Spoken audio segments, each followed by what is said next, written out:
Yes, we have to file our paperwork as we go through the mechanisms, but these are the three main events that we're going to need to accomplish.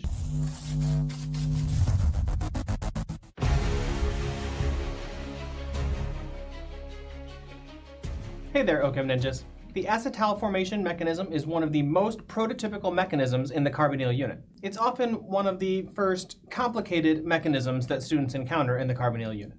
For that reason, students sometimes tend to be afraid of the acetal formation. Let me show you how it's really a very simple reaction. To start, the acetal formation is a reaction of aldehydes or ketones, not any of our other carbonyl derivatives. This reaction will not produce an acetal if we start with a carboxylic acid or an acid chloride or another carboxylic acid derivative. This reaction is a preparation of acetals. An acetal is a functional group with one carbon with two alkoxy groups attached to the same carbon. They must both be alkoxy groups. They have to have alkyl groups on either side of oxygen, and they must both be attached to the same carbon in order to be an acetal. A couple of notes about the setup of this reaction. The alcohol that we're using as the reagent is a weak neutral nucleophile. That will have major implications for the mechanism we're about to go through. In terms of the story of this reaction, if we were to storyboard out this reaction, what needs to happen to get from the starting material to the product? Based on my color-coded oxygens, it looks like we need to get this alcohol in, and it looks like we need to get a second alcohol into this molecule. So that information right there is very useful. It tells us that we're going to need two equivalents of this alcohol as the reagent. And finally, in terms of storyboarding this reaction, it looks like we need to get water out of the molecule. And this is really useful information. If we can storyboard the reaction like this, it really helps us keep the mechanism in context. Now,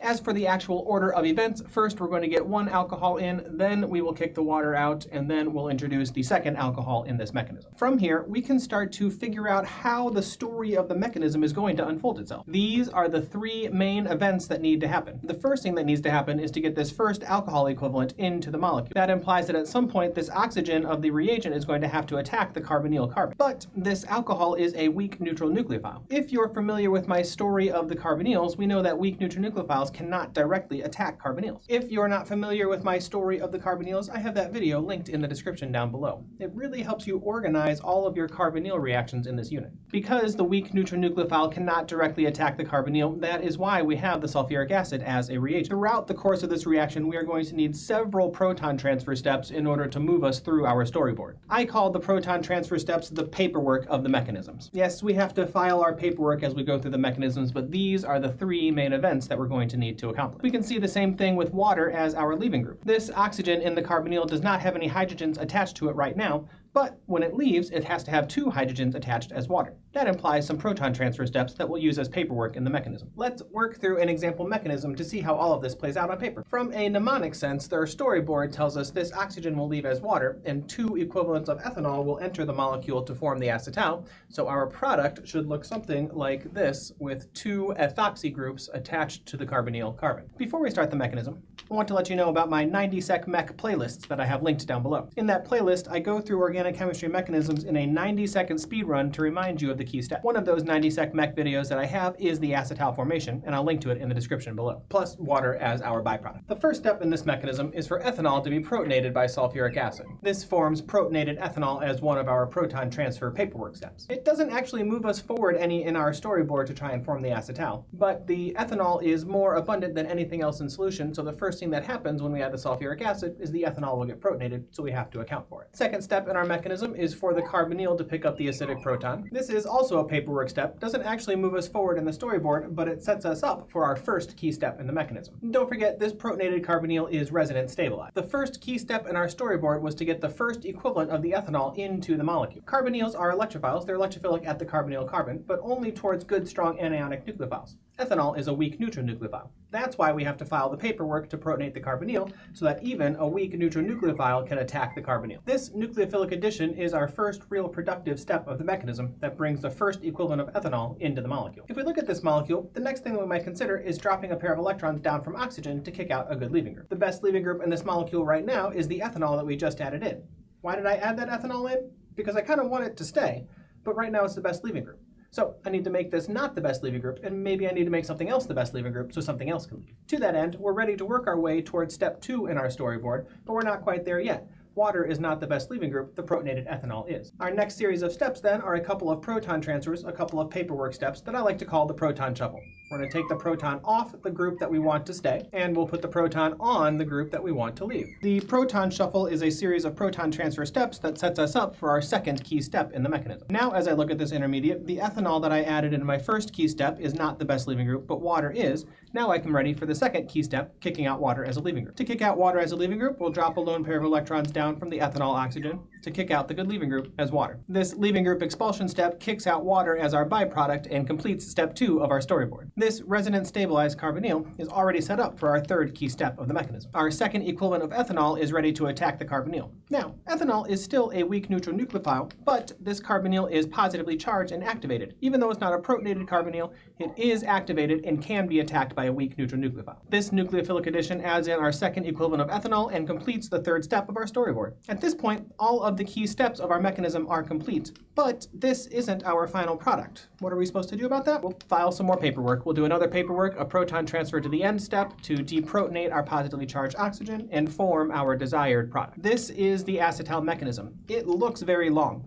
It looks very complicated, but notice what we did. We broke it down into a 3-step storyboard. Here are our 3 key steps: the nucleophilic addition, the leaving group expulsion, and the second nucleophilic addition.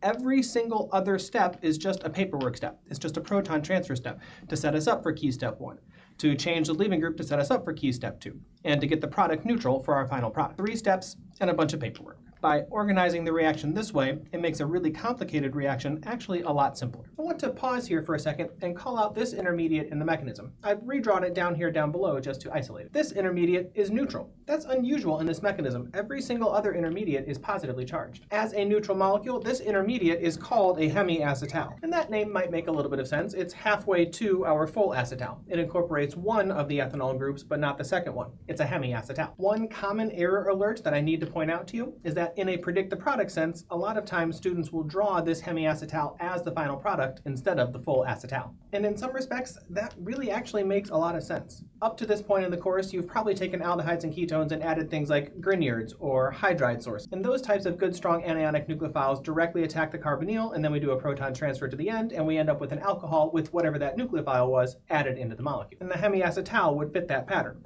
The nucleophile adds in once, and we end up with an alcohol and that nucleophile added into the molecule. Unfortunately, that is not the product of this reaction. The hemiacetal is somewhat less stable than the full acetal, and this mechanism will continue forward to form the full acetal. Now, I'll let you know at this point that when you get to take biochemistry, the hemiacetal does have a place. There is a place for hemiacetals in the body in biochemical reactions. But I'll also tell you now that for organic chemistry, you might as well consider hemiacetals not a thing. Hemiacetals aren't really a thing in organic chemistry. Hemiacetals are simply an intermediate on the way to forming the full acetal.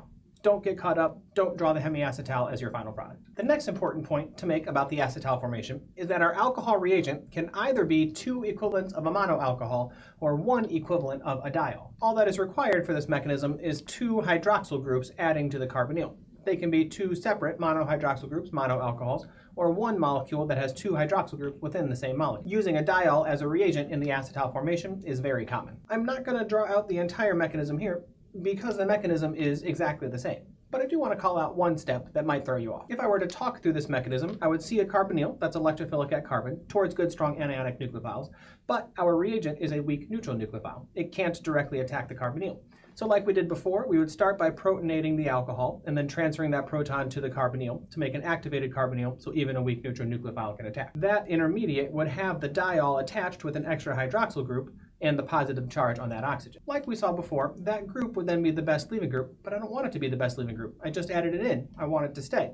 I need to make it not the best leaving group. I need to make water the best leaving group. So we'll do another set of proton shuffle to use more diol to transfer the proton off of the diol piece and onto water. All of the mechanism up to this point is exactly the same. We'll drop a lone pair of electrons down to kick out water, and we'll end up with this intermediate. This intermediate matches up with this intermediate from our previous mechanism. At this point in the previous mechanism, we brought in a second equivalent of the monoalcohol to add to the carbonyl to get our full acetal. The same thing's going to happen here. We're going to use our second equivalent of hydroxyl group to add to the carbonyl to make our acetal, but that second equivalent of the hydroxyl group is already present in the molecule. It's already tethered to the molecule. So we'll use this internal alcohol to attack the carbonyl, kick electrons up onto oxygen. How do we draw the product of a step like that? The carbon of the carbonyl is attached to the oxygen through a single bond. This oxygen is attached by a 2-carbon spacer to the other oxygen of the diol. And this curved arrow shows that alcohol connecting back to the carbonyl carbon to form a ring. This oxygen also still has its hydrogen attached. That makes it positively charged, so it's very analogous to this intermediate,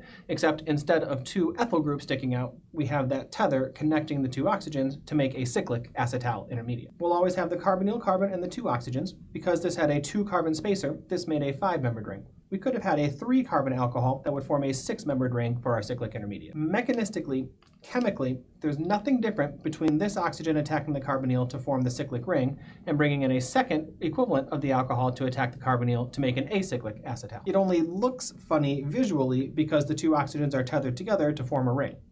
This is very common though, and we're going to have to get used to it. We finish out the cyclic acetal formation in the same way. Proton transfer to the end, file some more paperwork, neutralize the intermediate, and make our final product. Our final product, a cyclic acetal. The last thing I'll point out in this mechanism is to ask you how many of the steps in this mechanism turned out to be reversible. And that's right.